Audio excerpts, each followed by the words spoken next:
This is a See Jason podcast. I'm Camilla Hansen. And I'm Angelique Ralph, and we're from the University of Sydney. Living kidney donation is one of the few examples in medicine of a medically unnecessary procedure on a healthy person for the benefit of another person. Ensuring the safety of living donors is therefore of major importance. Donors must accept potential surgical risks and uncertainty regarding long-term outcomes. Donors also undergo thorough evaluations to minimise harms. Our study, published in See Jason, describes the evaluation process from the perspectives of previous donors. The evaluation assesses the potential donor's mental and physical health, their relationship with the recipient, their motivations, expectations, lifestyle, social support, and their understanding of risks. Previous studies suggest that donors may find this lengthy process to be stressful and anxiety-provoking, as they may have unresolved concerns about donating and may be very intent on helping their loved one as soon as possible. Donors may also be unwilling to express their concerns in case it might impact their eligibility. The evaluation process can therefore be quite challenging for potential donors. So we tried to understand the reasons why donors accept risks to themselves, their experiences of being assessed, and how they're able to persevere throughout the evaluation process.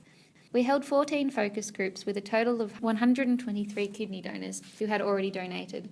The donors were from 2 Australian transplant centres and 1 Canadian centre. We identified 6 themes that captured participants' varied experiences and perspectives of the evaluation. We found that their emotional investment sustained their commitment throughout the evaluation. Although information about risks and outcomes was alarming, they ultimately trusted their clinicians to protect them from harm. Some donors felt that they had to ignore information that contradicted their decision to donate, as they had already made up their minds. One participant described that they, and this is a quote, "went in there blind. I didn't ask questions, I didn't care. I'd do anything for my family."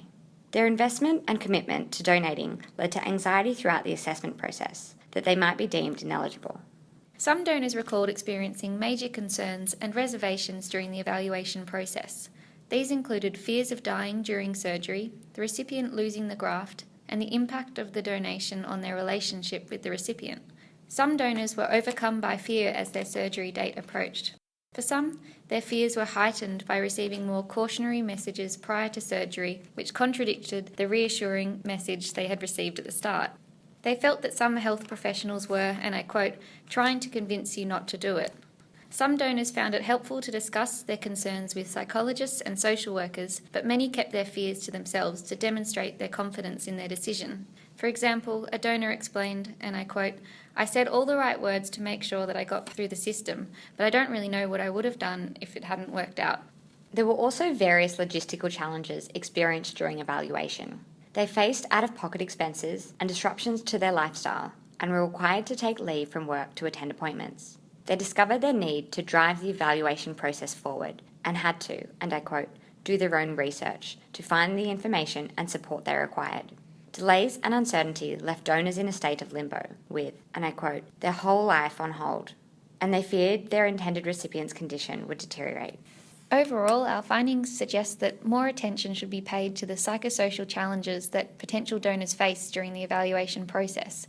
In particular, we recommend minimising the anxiety of being assessed, reducing lifestyle burdens and unnecessary delays, ensuring that the donors feel comfortable expressing their fears and concerns, and making clear what responsibilities donors have in driving the assessment process.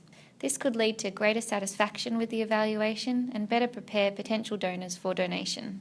We would like to acknowledge all the donors who generously gave their time to participate in our study and share their experiences, as well as the Australian National Health and Medical Research Council for supporting this research. Thanks for listening.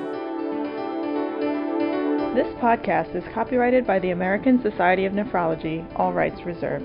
All content in this podcast is for informational purposes only and is not intended to be medical advice. This podcast should not be used in a medical emergency or for the diagnosis or treatment of any medical condition.